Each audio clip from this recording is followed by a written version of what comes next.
Chris waved at his parents as they drove off. He could not believe he had the whole house to himself until tomorrow. His parents had trusted him enough to take care of the house in their absence, and Chris was going to honor their trust. Chris heard the loud buzzing sound of his phone and sighed as he settled into the sofa.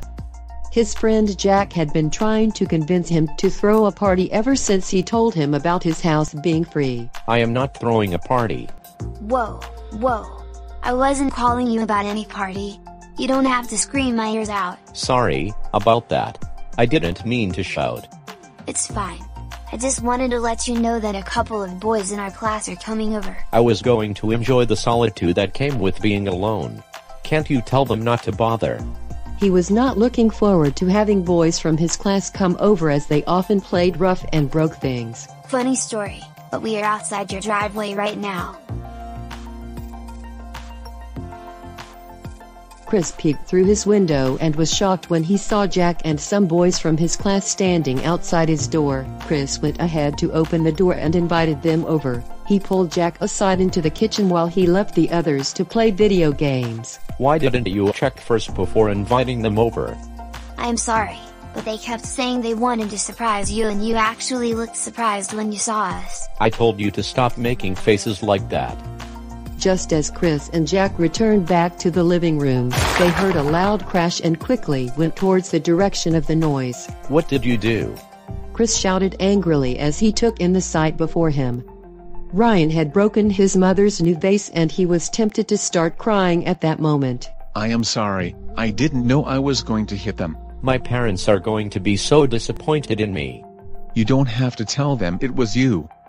I break stuff all the time in my house, and I always find a way to lie about it. You can always say you were robbed and the thieves broke it. You want me to lie? Yes, is that a foreign concept? Everyone our age does it. My parents taught me never to lie, because lying is bad. No good ever comes out of lying. So, you have never lied before? I would be lying if I say I have never lied before.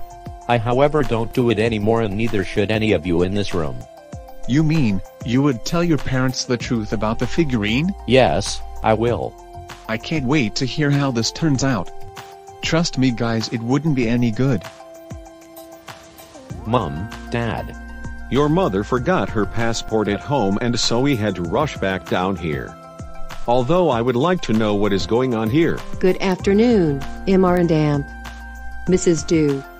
They all chorused in union. Good afternoon, boys. My new vase. Mrs. Dew shouted as she rushed over to the broken pieces. What happened here, Chris? I broke it. I couldn't let you take the fall for me, Chris, and I think I am going to try the not lying approach as from now on. I don't know what is going on here, but thank you, Ryan, for owning up to what you did. I wouldn't be calling your parents about this, and you are all free to go. All the boys looked shocked at Mrs. Dew's response. They all talked about the incident at the Dews' residence for a long time, especially since the truth actually saved Ryan from getting into trouble.